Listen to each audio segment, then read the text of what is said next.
আর Hormuz প্রণালী দিয়ে কোনো জাহাজ আসতে দেবে না বলেছিল।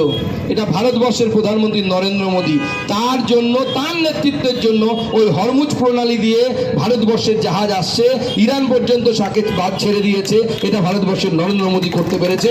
নরেন্দ্র মোদী উল্টে শেষ কমিয়ে এসে পেট্রোল তথা ডিজেলে, এই মুহূর্তে ডিজেলের এক্সাইজ ডিউটি শূন্য, আর পেট্রোলে 10 টাকা কমিয়ে মাত্র 3 টাকা এক্সাইজ ডিউটি কেন্দ্র সরকার করেছে।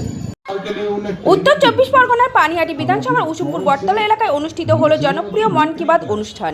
এই অনুষ্ঠানে উপস্থিত ছিলেন প্রাক্তন প্রদেশ সভাপতি তথা কেন্দ্রীয় প্রতিমন্ত্রী ডক্টর সুকান্ত মজুমদার মহাশয় এবং পানিহাটি বিধানসভার বিজেপি মনোনীত প্রার্থী অভয়ের মাতা শ্রীমতী রত্না দেবনাথ মহাশয়া। অনুষ্ঠান ঘিরে সাধারণ মানুষের উৎসাহ ছিল চোখে পড়ার মতো। উসুমপুর বটতলা প্রাঙ্গণে ভরে ওঠে প্রচুর মানুষের উপস্থিতি, যা কার্যত এক জনসমুদ্রে পরিণত হয়। উপস্থিত জনতার উচ্ছ্বাস এবং সমর্থন এই কর্মসূচিকে আরও তাৎপর্যপূর্ণ করে তোলে। এই অনুষ্ঠানের মাধ্যমে দলের বার্তা মানুষের কাছে পৌঁছে দেওয়ার পাশাপাশি আসন্ন নির্বাচনের প্রেক্ষিতে সংগঠনের শক্তি ও জনসমর্থনের একটি স্পষ্ট চিত্র উঠে আসে। আগরপাড়া থেকে সোমা দেবনাথ, রাষ্ট্র সংবাদ। যে বাংলা সামলাতে পারছে না সে দিল্লি গিয়ে সামলাবে। দিল্লিতে কি করবেন গিয়ে? এফডিআই 30% কমিয়ে দেবেন, নাকি বলবেন যে আমি দিল্লিতে প্রধানমন্ত্রী হয়েছি, ভারতবর্ষের সমস্ত বর্ডার থেকে ফেন্সিং তুলে দেওয়া হোক, অথবা পাকিস্তানের সাথে কথা বলবেন? কোনটা করতে চাইছেন?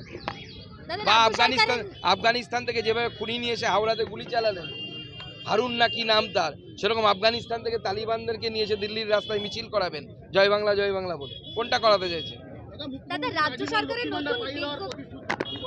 ভোটের সামনে অনেক প্রতিশ্রুতি দেবে। গতবার বলেছিল ডবল চাকরি হবে, হয়েছে?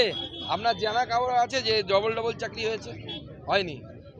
দাদা 3 বছরের ডিএ মেটানোর কথা ঘোষণা করেছে রাজ্য সরকার। এখন মমতা বন্দ্যোপাধ্যায় বিজেপির ঠেলাতে অনেক কিছু ঘোষণা করবে, সব হচ্ছে বিজেপির ঠেলা।